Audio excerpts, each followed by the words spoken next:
kebenaran firman Tuhan. Waktu yang paling banyak untuk kita merenungkan firman Tuhan di rumah.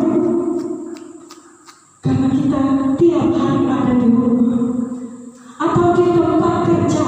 Ketika ada waktu kosong 5 menit, mungkin tadi 1 hari pagi tadi saya bangun, saya belum baca firman Tuhan, bangun, kita bisa cari waktu baca firman Tuhan untuk merenungkan firman Tuhan. Sekalipun 1 ayat, saya bersyukur saya bisa sekolah di Alkitab yang mengajarkan saya untuk terus baca firman Tuhan.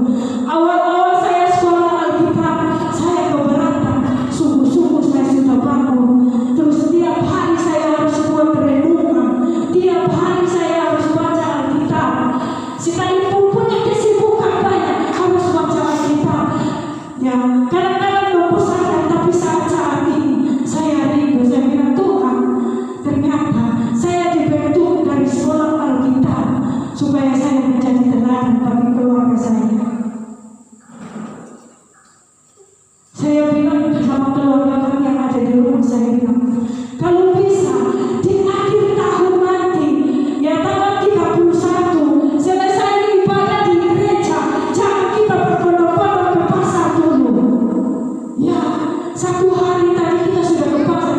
Kalau bisa pergantian tahun, kita sama-sama satu keluarga duduk, berdoa, mengucap syukur, kita bisa masuk di tahun yang baru.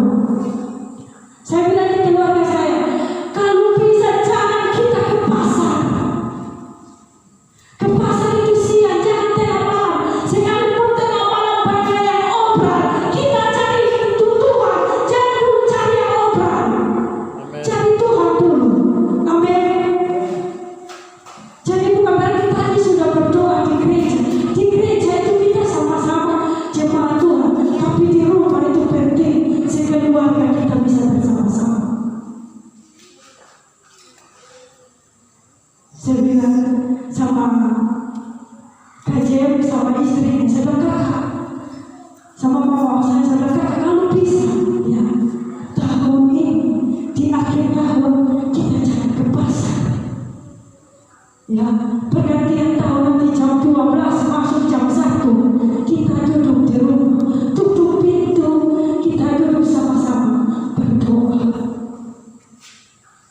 Bapak Ibu Saudara, kalau kita terus mencari Tuhan, kita terus menyenangkan hati Tuhan, saya percaya Tuhan tidak pernah mengecewakan saya dan saudara. Tuhan tidak pernah meninggalkan kita, tetapi Tuhan terus ada bersama-sama dengan kita. Sekalipun kita dalam kekurangan, sekalipun kita dalam keadaan sakit, sekalipun kita dalam pencobaan apapun, Tuhan tidak pernah meninggalkan kita. Karena kita terus menyenangkan hati Tuhan. Amin. Teruslah menyenangkan hati Tuhan. Karena itu yang Tuhan inginkan dalam hidup kita. Yang kedua, perkataan kita harus menunjukkan perbuatan-perbuatan baik kita. Amin. Jangan sampai hari ini kita berkata, contohnya saya beri contoh. Saya hari ini berkata bahwa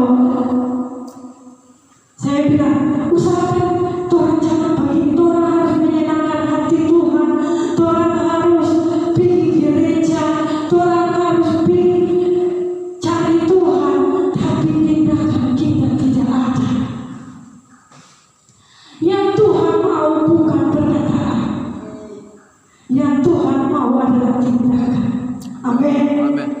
Kalau kita mau berkata, kita berani berkata bahwa Tuhan, saya mau menyenangkan hatimu, Tuhan, saya mau terus ada di, terus mencarimu Tuhan.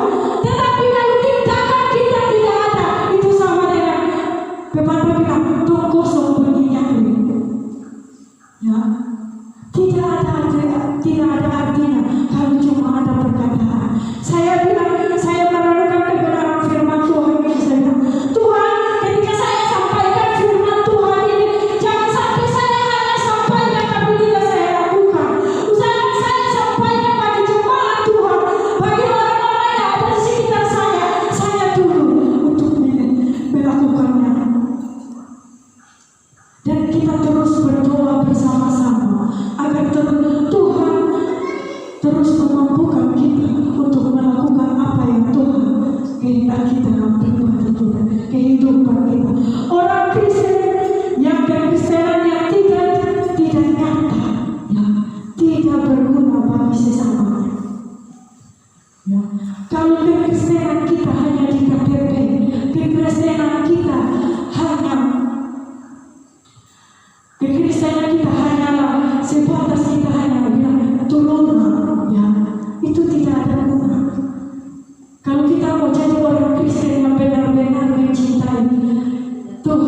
kita harus melakukan apa yang Tuhan inginkan dalam pribadi kita.